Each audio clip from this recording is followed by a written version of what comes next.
मध्यकाल में सामाजिक कुरीतियों और इस्लाम धर्म में हुए पतन के कारण सूफीवाद का उदय हुआ और सिलसिलों की परंपरा शुरू हुई। आज के इस वीडियो में हम उत्तर प्रदेश में सूफीवाद को समझेंगे और इससे संबंधित प्रमुख सिलसिलों पर चर्चा करेंगे। नमस्कार, मैं कुणाल आप सभी का संस्कृति पीसीएस यूट्यूब चैनल पर स्वागत करता हूँ। चलिए सबसे पहले देखते हैं कि हम लोग की आज की क्लास किस क्रम में रहने वाली है, तो क्या क्या पढ़ना है।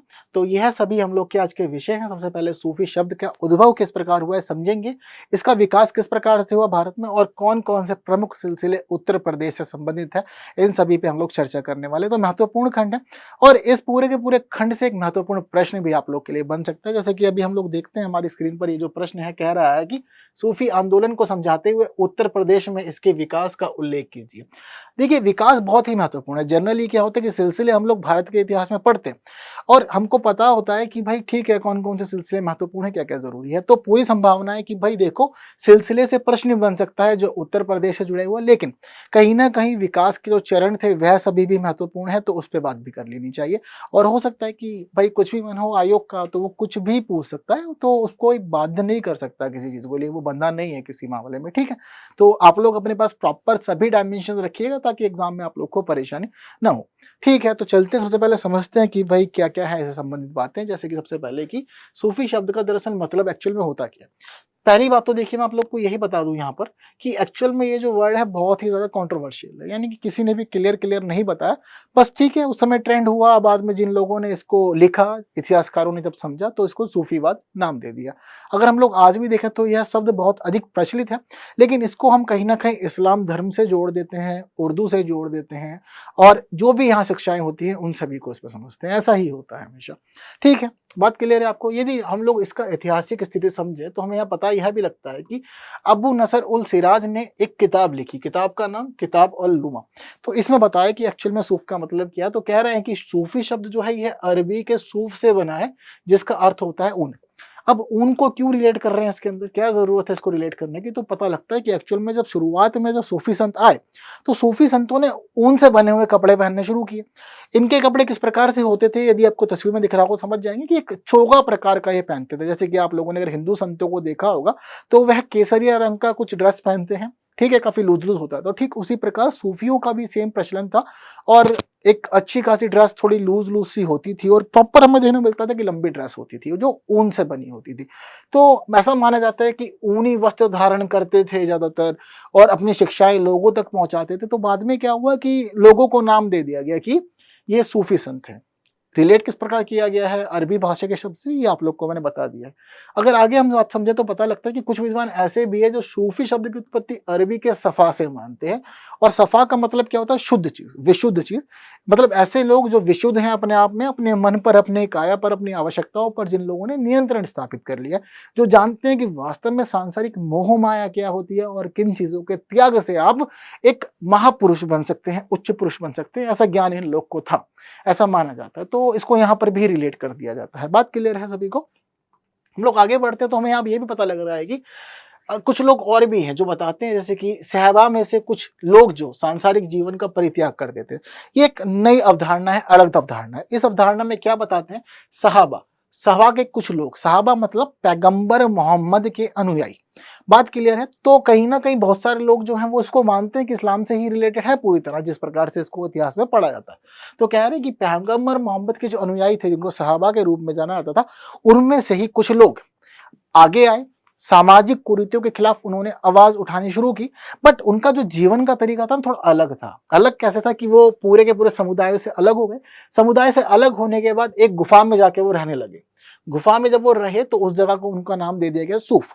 अब जनरली ऐसा होता है कि भाई कोई किसी स्थान पे निवास करता है और बाहर निकलता है तो मान लेते हैं कि ये वहां का ही व्यक्ति है। बात क्लियर है। जैसे कि जनरली हम लोग देखते हैं कि बंगाल वाला कोई व्यक्ति होगा तो उसको हम लोग कहते हैं बंगाली।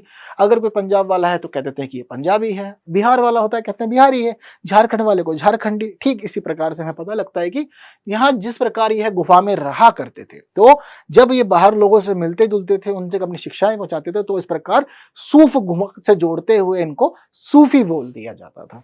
क्लियर है आप लोग को? ठीक है। तो यह लोग गुफा में रहते थे, सांसारिक मोह माया से परे ईश्वर की तपस्या करते थे और इस प्रकार का जीवन व्यतीत करते थे, साधारण जीवन हुआ करता था। ठीक है, तो कुछ लोग ये भी मानते हैं कि भाई सूफी वे साधक है जो ऊनी चागे चोगे को पहनते हैं। ये बात मैं आपको पहले ही बता चुका हूँ। ठीक है, और सभी मुस्लिम रहस्यवादी साधकों के लिए अब वर्तमान में ट्रेंड ऐसा बन गया है कि भाई अब सूफी शब्द का प्रयोग ही किया जाता है। तो ये पॉइंट आप लोग को समझ में आ गया। ठीक है, जैसे कि भक्ति आंदोलन वाली स्थिति क्या थी, आप लोग को मैंने पिछला वीडियो जो बताया था, पढ़ाई थी चीजें, वो किसकी थी? भक्ति आंदोलन की थी ना।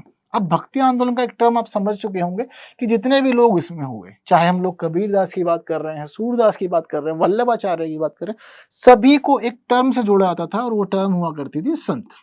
सभी को हम लोग संत कहते हैं। और मुख्य रूप से अगर हम संबंध देखें तो किससे था इन लोग का? ये हिंदू धर्म या ब्राह्मण धर्म जिसको हम लोग बोलते हैं उससे जुड़े हुए थे, ये ट्रेंड था।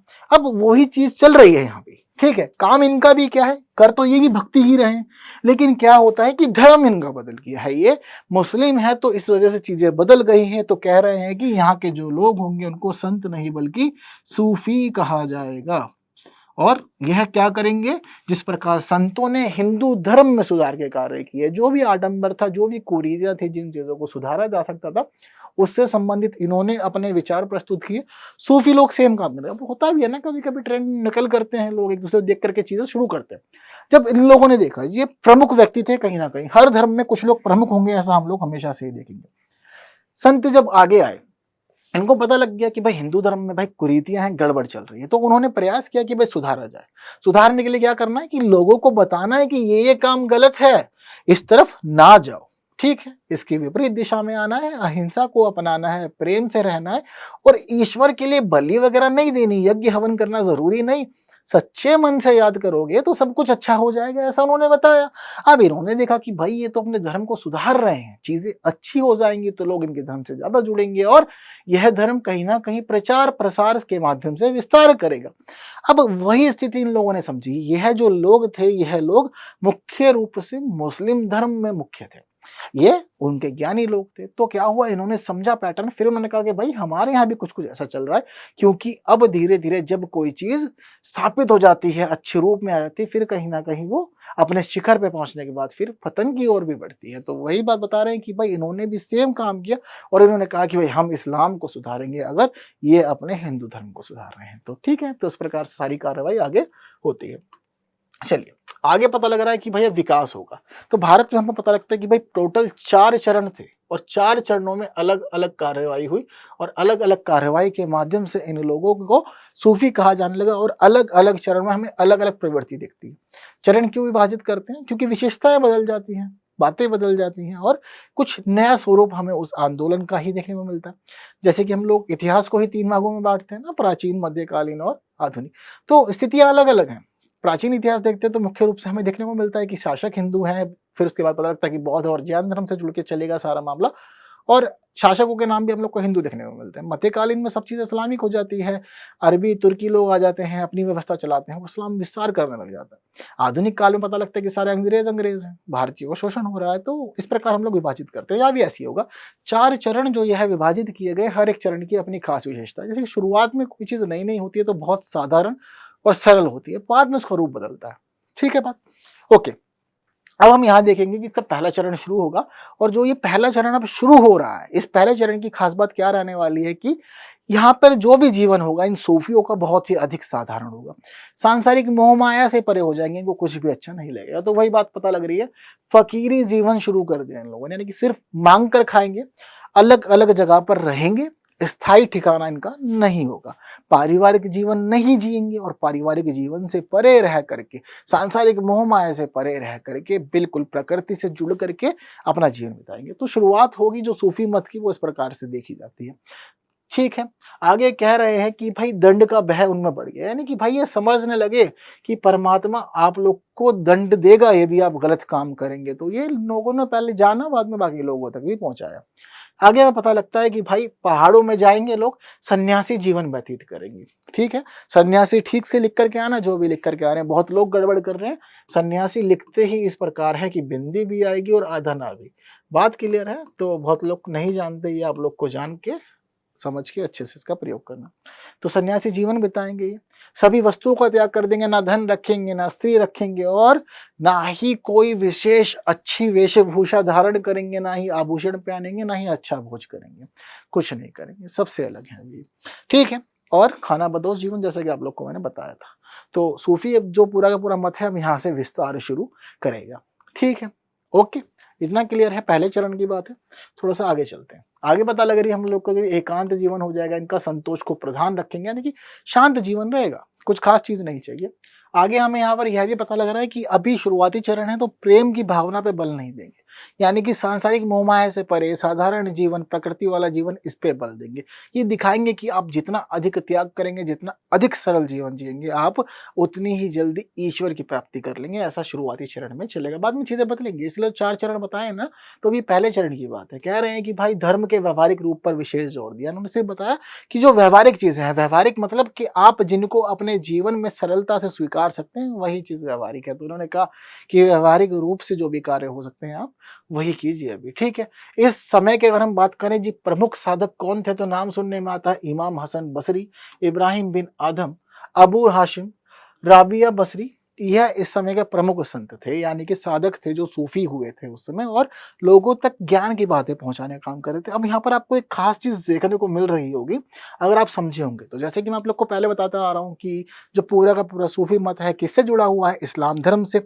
इसमें मुख्य विशेषता जो रहेंगी वो इस्लाम धर्म की ही रहेंगी, अलग नहीं होंगी। सारी बातें ये इस्लाम धर्म वाली ही आगे बढ़ाएंगे और बताएंगे कि कैसे कैसे इस्लाम में कौन कौन सी चीज गलत है, या किस किस को हम बदल सकते हैं। ये सभी काम होगा, तो इसलिए जोड़ेंगे इसको इस्लाम से। दूसरी महत्वपूर्ण बात, इसमें जो संत होंगे, आप संतों के नाम देखिए, इमाम हसन बसरी, इब्राहिम बिन आदम, अबुल हाशिम, राबिया बसरी। नाम सुनते पता लग रहा है कि व्यक्ति किस धर्म का है। तो ऐसी स्थिति में अपने आप इतिहासकारों ने इसको रिलेट कर दिया इस्लाम धर्म से। उसके बाद हम लोग इसको इसी प्रकार से पढ़ रहे हैं। तो यह इसकी विशेषताएं हैं जो हमें बता रही हैं कि आप किस धर्म के लिए काम कर रहे हैं, किस धर्म की शिक्षाएं प्रसारित कर रहे हैं। आगे बढ़ते तो हमें क्या देखने को मिल रहा है, दूसरा चरण शुरू हो गया। अब पहले चरण में जो उनका जीवन था, पूरी तरह से साधारण था, सीधा साधा जीवन, फकीर आदमी है, पहाड़ों में रह रहे हैं, सारी मोहमाया से परे हैं, जितने भी सांसारिक सुख हो सकते हैं सबका त्याग कर सकते थे तो कर दिया, घूम रहे हैं ऐसी खाना बदोश की तरह। अब दूसरे चरण में प्रवृत्ति बदलेगी, इन लोगों की प्रवृत्ति कैसे बदल जाएगी, अब रहस्यवादी चीजें शुरू हो जाएंगी। रहस्यवादी चीजों का मतलब क्या होता है कि ऐसी काम, ऐसी बातें जो कोई विशेष इंसान जानता है, सारे लोग नहीं जानते। विशेष कौन होगा, जो गुरु होगा, धर्म गुरु होगा, जिसने धर्मों का, शास्त्रों का अध्ययन किया होगा, जो जानता है वास्तव में सारी गहराइयों को। अब वह खुद गहराई बताएगा, इसलिए उसके समाज में प्रतिष्ठा बढ़ेगी कि ये ज्ञानी व्यक्ति है, ये अच्छा जानकार है चीजों का। तो यह सब काम यहाँ हमें देखने को मिलेगा। कह रहे हैं कि भाई जब रहस्यवादी प्रवृत्ति का उदय हुआ, तो उसके बाद ये विकास करेंगे, सिद्धांत और दार्शनिक चिंतन अब यहाँ पर प्रधान होने लग जाएंगे। क्या बताते हैं यहाँ पे कि परम सत्ता के साथ एकत्व का बोध सूफी साधना का क्रमिक विकास का फलस्वरूप हुआ। यानी कि कह रहे हैं कि परम सत्ता के साथ अब एक हुई है। पहले साधारण थे जीवन, अब कह रहे हैं कि जरूरी है आपको परम सत्ता से जुड़ना पड़ेगा, उससे संबंधित बातें करनी पड़ेगी, उसकी साधना करनी पड़ेगी। ऐसा इन्होंने बताना शुरू कर दिया। कह रहे हैं कि परम सत्ता को प्रियतम बना लीजिए अपना, यानी कि प्रियतम कौन, प्रिय। कैसे प्रिय बनाएंगे आप, दिखाइए कि आप प्रेम करते हैं उससे, आपके मन में अधिक प्यार है अपने ईश्वर के प्रति। ठीक है, तो ही आप आगे बढ़ेंगे और चीजों को जान सीख सकेंगे, अदरवाइज नहीं। अब पहले हमने बता दिया था कि पहला चरण जो था वो प्रेम से परे था। दूसरे में कह रहे हैं कि भाई प्रेम की जरूरत है, और इसको उन्होंने यहाँ पर मुख्य बना लिया। ठीक है, तो बताया कि जरूरी है कि आप अपने ईश्वर का प्रेम पा लीजिए, लेकिन प्रेम पाने के लिए आपको पहले प्रेम करना पड़ेगा। कह रहे हैं कि भगवत कृपा ही सब कुछ है भाई अब जीवन में, इसको प्राप्त कर लिया तो जीवन सफल है। और कह रहे हैं कि भाई अब प्रत्येक वस्तु में आप ईश्वर के दर्शन कर पाएंगे, यानी कि साफ साफ बताया उन्होंने। पहले चरण में कह रहे थे साधारण जीवन है, दूसरे चरण में कह रहे हैं कि हर एक चीज में भगवान है, जो आपको दिख रही है उसमें भी ईश्वर है भाई, वह भी वास्तव में आराधना के काबिल है। कह रहे हैं कि भाई चाहे आप देख रहे हैं कुछ भी, अभी आप मुझे देख रहे हैं, मतलब हाँ जोड़ सकते हैं चीजों को, इसमें भी भगवान है, इसमें भी भगवान है, हर एक चीज जो भी है चल रही सब में भगवान है, ऐसा इन्होंने बताया। और हर चीज को जोड़ दिया परम सत्ता से। ठीक है, आगे हम लोग को क्या पता चल रहा है यहाँ पर कि अपने अहम को खोकर बेखुदी की हालत में परम प्रियता, यानी खुद को भूल जाओ, तुम खुद को जानते ही नहीं हो, कॉपी चल रहा है, हम लोगों ने देखा कि भाई क्या हो रहा था भक्ति परंपरा में, उन्होंने सीधा सीधा कहा था कि भाई ईश्वर से प्रेम करो। तो ईश्वर से प्रेम कैसे कर रहे हैं कि भजन हो रहे हैं, कीर्तन हो रहे हैं, समागम हो रहे हैं, जुड़ रहे हैं लोग और अच्छी अच्छी बातें कर रहे हैं और कीर्तन वगैरह हो रहे हैं, गीत गाए जा रहे हैं ईश्वर के लिए, दोहों की रचना हो रही है, चौपाई लिखी जा रही है, पूरी रामचरितमानस लिखती उस समय। तो वही बात कह रहे हैं कि अब आपके लिए जरूरी है कि सब कुछ भूल जाओ, खुद को भूलो और ईश्वर में समा जाओ पूरी तरह से। इतना कर पाओगे तो ही जीवन चलेगा, अदरवाइज नहीं चलेगा। ये दूसरे चरण की बातें हैं, रहस्यवादी प्रवृत्तियां, ईश्वर से प्रेम, खुद को खोकर तुझको पाना, ऐसी बातें यहाँ पर ये लोग बता रहे हैं। आगे बढ़ते हैं तो अलग चरण आ जाता है, तीसरा चरण। जो हम लोग सूफी सिलसिले वगैरह देखते हैं ना, एक्चुअल में वो तीसरे चरण से ही शुरू होता है। 2 चरणों में साधारण जीवन था, जो कि जनरली हमें किताबों में सब जगह देखने को नहीं मिलता, बट जो तीसरा चरण है वहां से अब वास्तविक सूफीवाद की शुरुआत मानी जाती है। कह रहे हैं कि अब यहाँ से सिलसिले शुरू होने लग जाएंगे।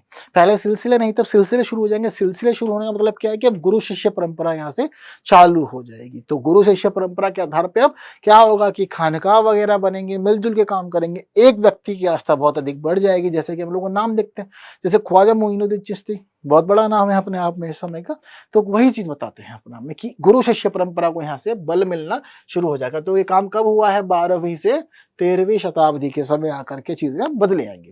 कह रहे हैं कि भाई इनका मुख्य उत्तरदायित्व क्या कारण था? कह रहे हैं कि मुस्लिम समाज अब अराजक हो जाएगा, अव्यवस्था फैलेगी और नैतिक पतन हो जाएगा धर्म का। क्यों हो रहा है? समय देखिए 12वीं 13वीं शताब्दी। कह रहे हैं कि 1206 के बाद भारत में इस्लाम धर्म की स्थापना हो गई। अब जब इस्लाम धर्म की स्थापना हो गई तो इनको दिखेगा कि हम मजबूत स्थिति में, और कोई भी अगर मजबूत स्थिति में पहुंच जाता है तो उसके जो नैतिक मूल्य होते हैं वो धीरे धीरे गिरने शुरू हो जाते हैं। क्यों? क्योंकि आपको संरक्षण मिल जाता है, आप निश्चिंत हो जाते हैं, आपको पता है कि आप पूरी तरह से सिक्योर हैं, कोई नहीं हिला पाएगा। तभी आप गलत काम करेंगे। आपको पता है ना कि पुलिस आएगी और बहुत मारेगी, आपको पता है कि घर से उठा के ले लिया जाएगा, किसी चीज का डर रहेगा मन में, तो ऐसी स्थिति में आप गलत काम नहीं करेंगे, आपका नैतिक मूल्यों का पतन नहीं होगा। वरना हर कोई चाहता है कि भाई मैं भी घूमूं खुला होकर के बिना किसी के दबाव में, लेकिन दबाव रहता है तो चीजें बंधी रहती हैं और चीजें ठीक चलती हैं। तो वही स्थिति थी कि आपको संरक्षण मिलेगा, दिखेगा बादशाह अपना है, तो चीजें गड़बड़ाने लग जाएंगी।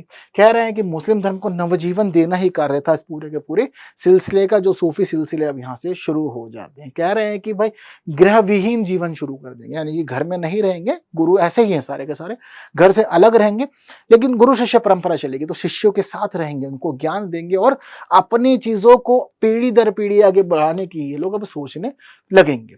ठीक है, तो कह रहे हैं कि साथ साथ मिलकर इन्होंने शुरुआत में आदान प्रदान किया, यानी कि पूरा का पूरा समूह जो था इनका वह इकट्ठा हो रहा था, चीजों को जान समझ रहा था, फिर उसके बाद आगे बढ़ा रहा था, चीजों को क्रिटिसाइज कर रहा था, धर्म में जो भी बातें हो रही थी क्रिटिसाइज कर रहे थे, देख रहे थे कि आलोचना अगर हम करते तो सामने वाले का क्या जवाब आएगा, क्या तर्क रहेगा, अगर गलत है तो वास्तव में पूरी तरह से गलत है। अब जैसे कि मान लीजिए इस धर्म की अगर हम बात नहीं भी करते इस्लाम धर्म की, तो हम देखते हैं कि इतिहास में सती प्रथा का प्रचलन था। अब सती प्रथा में सीधा सीधा पैटर्न यह था कि यदि पति की देहांत हो गया है तो ऐसी स्थिति में जो उसकी अर्धांगिनी है उसको भी चिता पे जला दिया जाएगा। अब ऐसी स्थिति में एक व्यक्ति जिसकी मृत्यु हुई है वो तो स्वाभाविक है कि भाई उसका अब देह त्याग होना है, शरीर खत्म होना है, बट जो इंसान जिंदा है तुम उसको जीते जी जला दे रहे हो, ये कहाँ का न्याय है? अब आप तर्क क्या देंगे, क्यों होना चाहिए ये? कोई तर्क है इसके लिए? कोई भी तर्क नहीं है, वास्तव में बहुत गलत प्रथा थी। तो ऐसी स्थिति में इसको खत्म करना जरूरी हो गया था। वही हम चीज देख रहे हैं। तो ऐसी ही जो भी कृतियां हो जाएंगी उसको क्रिटिसाइज करेंगे, आलोचना करनी शुरू करेंगे, पता लगेगा कि कोई तर्क है ही नहीं इसके लिए, तो खत्म करने की आवश्यकता है, उसका विरोध शुरू हो जाएगा। पता लग रहा है कि भाई अब क्या होगा कि लोग इसमें जुड़ेंगे और गुरुओं के शिष्य बनना शुरू होंगे। जैसे मैंने कहा था कि अब गुरु शिष्य परंपरा यहाँ पे बल लेगी बहुत अधिक। ठीक है, तो कहते हैं कि शुरुआत में यहाँ पर 2 संप्रदाय विकसित हुए जिनको नाम दिया गया था डलहामिया और इतिहादिया। सारा का सारा पैटर्न चलेगा इस्लाम के अनुरूप। कह रहे हैं कि इस्लाम की 6 बातों पर इन्होंने बहुत अधिक ध्यान दिया और उसी को इन्होंने आगे प्रमोट किया, जिस वजह से पूरी की पूरी आइडेंटिटी इनकी इस्लामिक हो गई। तो लोग भी सारे इस्लामिक ही हैं, हमें नाम से पता भी चलेगा। कह रहे हैं कि कुरान में आस्था होना बहुत जरूरी है, यदि कुरान में आप विश्वास करते हैं तो ही सारे काम आगे सफल होंगे। कह रहे हैं कि हजरत मोहम्मद के जीवन को आदर्श बनाना है, जिस प्रकार का उनका जीवन था हजरत मोहम्मद का, आपको जीवन में उन मूल्यों को उतार लेना है, तभी आप बन सकते हैं एक फकीर या एक सूफी। कह रहे हैं कि भाई धर्म सम्मत भोजन ग्रहण करना है, ऐसी ही चीजें खानी है पीनी है जो धर्म में अच्छी बताई गई है, उसके विरुद्ध नहीं जाना है। हराम की वस्तुओं का त्याग करना है। इस्लाम धर्म में हम जैसे कि हिंदू धर्म में कहते हैं ना कि बहुत सारी चीज गलत है, बुरी है, पाप है, तो इस्लाम धर्म में कहते हैं कि ये हराम है। आगे सुनने में आता है, पता लग रहा है कि दूसरों द्वारा कष्ट पहुंचाने पर कष्ट का अनुभव ना करना। ऐसा नहीं करना किसी ने कुछ कर दिया आपके साथ में तो आप भी पहुंच गए, पैटर्न वही चल रहा है। कह रहे हैं कि किसी ने एक गाल पे थप्पड़ मारा तो आप उसको थप्पड़ मार दो, ऐसा नहीं करना है। ठीक है, शांति जीवन जीताना है, ऐसा नहीं कि लड़ाई झगड़े करने शुरू कर दो। अहिंसा का पालन करना है जितना भी हो सके, बिल्कुल फोकस रहना है इस पे। और जितने भी नियम है उन सभी नियमों का निष्ठापूर्वक पालन करना है, ये भी इन लोग के लिए जरूरी कर देगा। तो यह सभी बातें महत्वपूर्ण हैं और सभी बातें अगर हम देखें तो इस्लाम से इनको जोड़ा गया है और उसी के अनुरूप इसको आगे बढ़ाया जाएगा। इसके अलावा खानकाह की स्थापना कुरान के आधार पर ही हुई, तो यानी कि चीजें रिलेट कर रही हैं पूरी तरह से। और कुछ खास नियम निर्धारित कर दिए गए खानकाहों के लिए जो उसका पालन जरूरी था, जैसे कि अच्छे संबंध स्थापित करेंगे खानकाह में रह करके, प्रार्थना और ध्यान लगाएंगे और ईश्वर को उसके माध्यम से ही प्राप्त करेंगे। कह रहे हैं कि जीविका उपार्जन के लिए सभी साधनों को त्याग कर देंगे और परमात्मा में लीन हो जाएंगे, भिक्षा के आधार पर जीवन चलेगा। आंतरिक शुद्धता पर जोर देंगे, ऐसा नहीं कि ऊपर से नहा धो लिए मस्त टमाटम चमक गए, नहीं।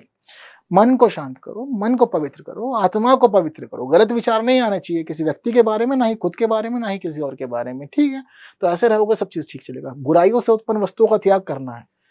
ऐसी कोई भी चीज है जो गलत माध्यम से प्राप्त हुई है, गलत तरीका है उसका, तो उसको फिर नहीं एक्सेप्ट करना लाइफ में। समय की उपयोगिता को समझना है, क्योंकि समय बहुत कम रहता है जीवन में और निरंतर चलता है। बात क्लियर है, समय की उपयोगिता नहीं समझते आप लोग के लिए भी है। आजकल क्या है कि जितने ज्यादा साधन होते जा रहे हैं ना जीवन में, जीवन को आसान और अच्छा बनाने के लिए, एक्चुअल में वो डाइवर्ट करते हैं। आप पहले देखिए स्टूडेंट कितने अच्छे हुआ करते थे, पढ़ाई वढ़ाई में किताबों में ही लगे रहा करते थे, फालतू चीजें नहीं थी ना उन लोग के पास में, इस वजह से। अभी लेकिन नया क्या देखते हैं हम लोग पैटर्न की, आप बढ़ने का मन नहीं कर रहा है तो रील्स करने लग गए, स्क्रॉल शॉर्ट्स देख रहे हैं, या फिर कुछ नहीं है तो मूवी लगा ली है, वेब सीरीज लगा ली है, नेटफ्लिक्स एंड चिल चल रहा है। क्यों, क्या ही जरूरत है सबकी। कह रहे हैं कि भाई समय की उपयोगिता समझिए आप लोग, क्योंकि मेंस एग्जाम भी आने वाला है और आलस का त्याग आप लोग के लिए भी है, समझ लीजिए।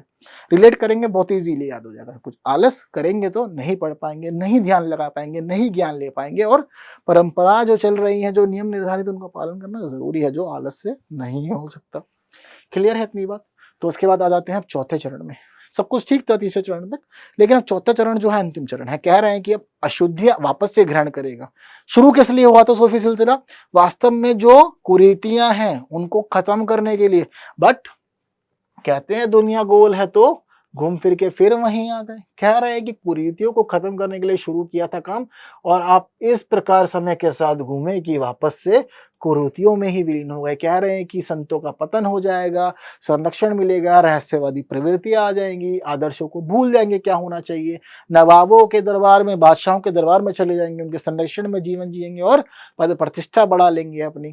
कह रहे हैं कि चाहे बादशाह हो या फिर सुल्तान हो, प्रश्रय देंगे इन लोगों को आगे जीवन जीने के लिए, जिस वजह से सूफी मत की शक्तियां क्षीण हो जाएंगी, अपनी बातों को यह भूल जाएंगे। अनाचार की वृद्धि हो जाएगी इस समय, और जो इसका मुख्य कारण बनेगा उच्च आदर्श, आध्यात्मिक प्रेम, श्रेष्ठ साधना का स्थान अब क्या हो जाएगा? शुरुआत जो थी वो इस पे हुई थी, कह रहे थे कि आदर्श अच्छे होने चाहिए, आप आध्यात्मिक होने चाहिए और प्रेम से रहना चाहिए। लेकिन अब कह रहे हैं कि आडंबर आ जाएंगे, रहस्य शुरू हो जाएंगे और बताएंगे अलग अलग माध्यम, अलग अलग साधन, जिसके माध्यम से आप लक्ष्यों को प्राप्त कर सकें, मोक्ष को प्राप्त कर सकें। तो कहीं ना कहीं जहां से कहानी शुरू हुई थी वापस आप भी वहीं आ गए, तो सुधार नहीं हो पाया जो वास्तव में होना चाहिए था। ठीक है, तो जनता भी पसंद करेगी। कह रहे हैं कि भाई शुरुआत हो जाएगी चमत्कार की, अंधविश्वास की, जनता को बड़ा अच्छा लगेगा, वाह ये बाबा चमत्कारी है, तो उस वजह से फिर उस तरफ व्यवस्था झुकने लगेगी, जो कहीं ना कहीं बाद में फिर डामाडोल होकर गिर जाएगी। तो यही सब स्थिति होगी, ढोंग आडंबर बढ़ जाएंगे भाई, अलग अलग व्यवस्था बन जाएगी और पूरी की पूरी सामाजिक स्थिति अब झूलने लगेगी, बड़ा गड़बड़ वाला मामला हो जाएगा। तो उसी गड़बड़ को आगे बता रहे हैं कि अब धीरे धीरे जब जनता समझेगी सब मामले, तो कहेगी कि अच्छे आदमी नहीं है आप सही बात नहीं बताते, तो उनकी आस्था जो थी उन सभी सूफी संतों में अब जनता की आस्था खत्म हो जाएगी। कह रहे हैं कि धार्मिक या शासन बंधन को अब अस्वीकार कर दिया जाएगा और शासकों की वक्र दृष्टि उन पर पड़ जाएगी। पहले जीवन था सूफियों का साधारण, बट अब सारे शासकों के संरक्षण में ही ये लोग चलेंगे, पुरानी मान्यताओं को त्याग देंगे, नवी मान्यताओं को स्वीकार करेंगे, और जो भी चीजें चल रही थी वो सब चीजें अब उलट जाएंगी, जिस वजह से सब चीजों का पतन होने लगेगा और कुछ नया ही रूप ले लेगा ये पूरा का पूरा आंदोलन। बात क्लियर। तो इस प्रकार से पूरे के पूरे 4 चरणों में ज़रूरी था कि हम लोग इन सभी चीज़ों को पढ़े, जाने, समझें। अब आप लोगों ने जान लिया कि किस प्रकार से इन चारों ही चरणों में अलग-अलग रूप में यह बढ़ा और वापस से वहीं आ गया जहाँ से इसकी शुरुआत हुई थी। तो अपने आप में सारी बातें महत्वपूर्ण थी। विकास की बात पूछी जाए तो बता दीजिए। फिलहाल महत्वपूर्ण सिलसिला जिसको हम लोग चिश्ती सिलसिले के रूप में जानते हैं, बहुत ही ज़्यादा महत्वपूर्ण है, तो इससे संबंधित बातों को एक बार कर लेना चाहिए। तो क्या कह रहे हैं? कह रहे हैं कि वास्तव में जो शुरुआत हुई थी वो की किसने थी? ख्वाजा इसहाक शामी चिश्ती ने। ऐसा बोलते हैं कि इन्होंने इसको शुरू किया था, स्थापना इस सिलसिले की इनके द्वारा की गई थी, बट अलग-अलग मान्यता। कुछ जगह पे यह भी कहते हैं कि भाई ख्वाजा अबू अब्ताल के द्वारा स्थापना की गई थी। तो 2 लोग हैं जो चर्चाओं में, किताबों में देखने को मिलते हैं, बट चलो क्या ही ज़रूरत है, इसको साइड कर देते हैं हम लोग। आप लोग याद रख सकते हो ठीक, वरना फिर इतना ही समझ लीजिएगा कि वास्तविक जो श्रेय जाएगा वो जाएगा ख्वाजा मोइनुद्दीन चिश्ती को, और कहेंगे कि भाई यही इसके मुख्य पालनहार थे।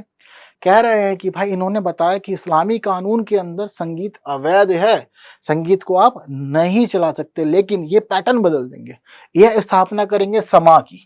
ठीक है, समा की स्थापना करना मतलब ये है कि समा में ये संगठन बनाएंगे, लोगों को जोड़ेंगे और गीतों के माध्यम से, म्यूजिक के माध्यम से यह ईश्वर को प्राप्त करने का और लोगों तक आध्यात्मिक मूल्य पहुंचाने का कार्य करेंगे। यह परंपरा यहीं से शुरू होती है।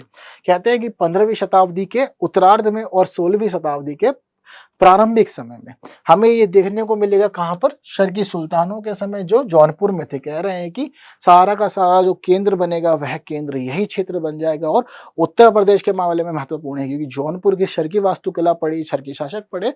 अब यह भी जरूरी है कि कैसे कैसे शर्की शासकों के काल में यह पूरी की पूरी व्यवस्था बढ़ी चढ़ी और डेवलप हुई। ठीक है, तो सारा सारा केंद्र यहाँ बन जाएगा। एग्जाम में पूछा जाता है तो बिल्कुल इस पॉइंट को वहां पे मार्क कर देना है। पता चल रहा है कि 15वीं शताब्दी के आरंभ में लखनऊ के निकट रदौली में भी चिश्ती केंद्र बने और सारी की सारी व्यवस्था यहाँ से शुरू हो जाती है। कह रहे हैं कि बाद में बहराइच लोधी काल के दौरान एक अन्य केंद्र भी यहाँ पर उभर गया। तो उत्तर प्रदेश के अलग अलग क्षेत्रों में, हम लखनऊ के पास बात करें या फिर हम बात कर रहे हैं जौनपुर की, केंद्र बन जा रहे हैं सिलसिलों के, और देखने को मिल रहा है कि ये चीजें, ये धर्म विकास कर रहा है, यह संप्रदाय विकास कर रहे हैं। ठीक है, आगे हमें पता लगता है कि सहारनपुर जिले में भी भाई केंद्र बना, किसके द्वारा? शेख अब्दुल कद्दूसी गंगोही के द्वारा। सहारनपुर भी इससे जोड़ दिया गया जो उत्तर प्रदेश का उत्तरतम पॉइंट है। ठीक है, तो कह रहे हैं कि भाई पूर्वी उत्तर प्रदेश में भी सूफी संत जो थे वह गए और उन्होंने कार्य किया। कौन कौन? कहते हैं कि भाई चंदायन लिखी जिन्होंने, उनका नाम है मुल्ला दाऊद। पद्मावत किसने लिखी थी? भाई मलिक मोहम्मद जायसी। कह रहे हैं कि उत्तर प्रदेश के पूर्वी क्षेत्र में रहते हुए उन्हें यह सब काम किया। इसके अलावा मनसबी जैसे भी कई फारसी रूप हमको यहाँ पर देखने को मिले जो इस समय लोकप्रिय हुए। बात सारी समझ ले रहे हैं किस प्रकार से समय बदल रहा है, आगे जा रहा है, और उत्तर प्रदेश एक महत्वपूर्ण केंद्र यहाँ बन गया है पूरे के पूरे सूफी सिलसिले का, चिश्ती सिलसिले का। बात क्लियर है? आगे समझते हैं, आगे में क्या पता लग रहा है यहाँ पर कि अधिकांश भारतीय मुसलमान बरेलवी विचारधारा से जुड़े थे, और ये टर्म आज भी चल रहा है। बहुत सारे लोग ऐसे हैं जो अपने नाम के साथ बरेलवी जोड़ते हैं, बहुत सारे कवि जोड़ते हैं, तो वह दिखाते हैं कि हम किस विचारधारा वाले व्यक्ति। तो यह विचारधारा आज भी जीवित है और शुरुआत से चरण चलेगा अपने नाम के साथ इस प्रकार के टर्म्स को जोड़ देने का। कह रहे हैं कि बरेलवी स्कूल पैगंबर मोहम्मद और सूफी संतों की वंदना पर विशेष महत्व देता था, विशेष जोर देता था। यह परंपरा चलेगी। बरेलवी स्कूल आज भी कई जगह पे हमें देखने को मिल जाएंगे और इसी प्रकार के ज्ञान को यह बढ़ाएंगे। तो इस प्रकार से पूरा का पूरा जो मामला था, हमने देखा किस प्रकार से सूफीवाद बढ़ा चढ़ा, अलग अलग चरणों में हुआ, और चिश्ती सिलसिला किस प्रकार महत्वपूर्ण था। हर काम के कुछ ना कुछ कारण होंगे। कारण क्या थे? मैंने आप लोग को बता दिए थे कि कुरीतियां वगैरह आ गई थी, लेकिन परिणाम भी अवश्य ही होंगे। हमें पता लगता है कि जहां से कहानी शुरू हुई वहीं आके अंत हो गई, लेकिन साथ साथ हमें पता लगता है कि कुछ ना कुछ परिणाम अफेक्ट ये करेगा, तो समाज बहुत अधिक सुधरेगा। लोग जानेंगे, समझेंगे आडंबरों को और इनसे दूर होना शुरू कर देंगे। इनको पता लग जाएगा कि साधारण जीवन जीते हुए भी आप मोक्ष पा सकते हैं, और इस प्रकार धर्म सुधर जाएगा, लोग सुधरेंगे और कहीं ना कहीं एक सामाजिक व्यवस्था अच्छा रूप धारण कर लेगी। तो इसी प्रकार से आपको परिणाम सब चीजें लिख करके आ जानी है। और साहित्य वगैरह इस समय विस्तार करेगा ही करेगा, क्योंकि किताब वगैरह लिखी जाएंगी, साहित्य लिखे जाएंगे, किताबों में बातें जाएंगी। तो कहीं ना कहीं यह सभी चीजें, यह सभी कार्य साहित्य के क्षेत्र में, गीत के क्षेत्र में, संगीत के क्षेत्र में भी विकास का काम करेगा। तो यह सब इसके परिणामों के रूप में आप लिख सकते हैं। बात क्लियर है इतनी? तो आज के वीडियो में इतना ही, फिर आगे मिलेंगे जल्द और आगे के विषयों पर बातचीत करेंगे। Thank you so much.